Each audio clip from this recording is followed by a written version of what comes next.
Hello everyone, I hope all are well. Today we are going to talk about Death Be Not Be Proud, which is written by John Donne. John Donne was born in 1572, January 22 at London. He was an English poet, scholar, soldier, priest, as well as a lawyer. And he was a metaphysical poet also. And he was died in 1631, March 31. Holy Sonnets, The Sun Rising, Death Be Not Be Proud, The Canonization. These are the important works by John Donne. This poem was written in 1609 but it was published in 1633 and the iambic pentameter was used in this poem and the Death Be Not Proud, which is otherwise known as Holy Sonnet 10. Death, eternal life, morality, courage. These are the important themes of this poem. Next we will see the summary of this poem. The poem Death Be Not Be Proud by John Donne. The speaker questions the madness of death. He argues with death and tries to prove the powerlessness of death. At first he compares death with rest and sleep that induce pleasure in men, and later he says death is nothing but a slave to fate, chance, kings, desperate men, etc. He also argues that if death brings pleasure to the man, then a drug like poppy can provide more pleasure to man than death. Finally, he concludes the sonnet that after death man wakes eternally and there will be no death. Sonnet Death Be Not Be Proud is set in conversational mode like the sun rising. Like the mighty sun is personified in the sun rising. Here death is also personified as a person and reduced to a powerless man, slave. At the beginning of the sonnet, the speaker addresses death and tells him that not to feel proud about his status. He tries to contradict the generally accepted notion of death.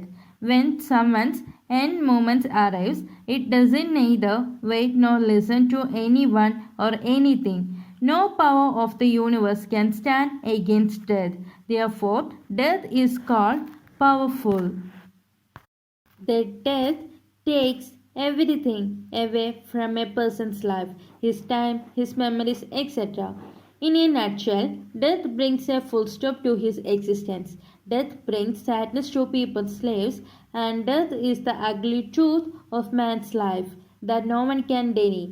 Therefore, death is perceived as a terrible moment in man's life. Despite this common notion of death as being mighty and terrible, the speaker argues that these claims are false. He addresses death and tells him that not be proud of these claims. The speaker asserts that death is neither mighty nor dreadful.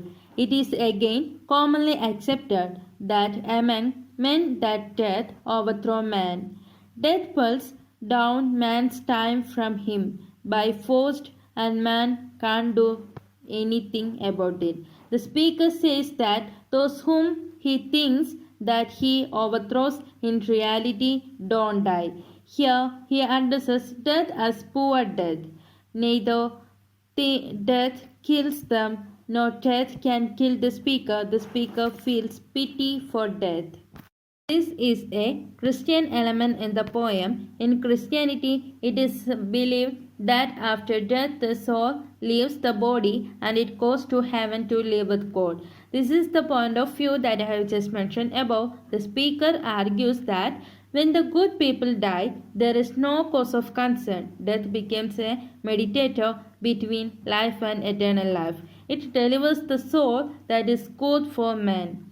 Since his job is to deliver the soul, this propels the speaker to address death as a slave. He says that death is a slave to fate, chance, kings, and desperate men, etc. As a result, death should not be proud of its ability. Finally, the poet states that death is a form of sleep from which the soul awakens to live eternal and becomes immortal.